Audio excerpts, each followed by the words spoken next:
भर्खर लाइसेन्स निकालेँ अनि मैले चाहिँ फाइनली एउटा सानो नानो कार पनि लिएँ। स्कुटी त छँदैथ्यो, त्यो माथि एउटा सानो गाडी चलाउने रहर हुन्छ नि त, लाइसेन्स निकाल्ने। अनि लाइसेन्स पनि निकालिसकेँ, अनि गाडी चलाउने एउटा रहर पनि थियो। अनि एउटा नानो कार पनि लिएँ।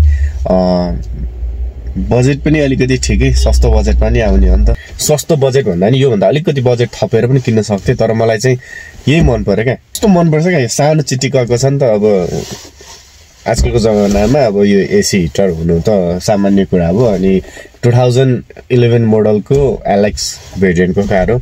अनि जस राम्रो छ, अहिलेसम्म चलाइरहेको छ। यताउति जाने चलाउनलाई जस घाम पानी बाटो बस्नको लागि, धुवा धुलोबाट बच्नको लागि चाहिँ एकदमै सेफ छ, एकदमै राम्रो छ। नानो कार भनेको चाहिँ मिडल क्लासको लागि बनाएको थियो।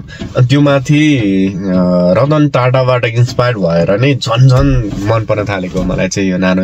एक्चुअली भन्नु पर्दाखेरि राम्रो छ, ठिकै छ। 624 सीसीको मात्र हो नि त, त्यही पनि हुन्छ नि 4 जना लोड बोकेर पनि मजाको उकालहरू सर्र लागेर तानिदिन्छ क्या। मलाई चाहिँ एकदमै मन पर्यो साँच्चै नै भन्नुपर्दा। लाइफकै पहिलो कार हो नानो। अब धेरै महँगो किन्नु भन्दा आफ्नो रहर पनि पुरा हुने, घाम पानीबाट पनि जोगिने। मलाई चाहिँ मन पर्यो यो नानो। चिटिक्क पनि छ, सानो छ हेर्दा होइन। सानो बाटोमा नि सट काटेर लानु मिल्छ नि त।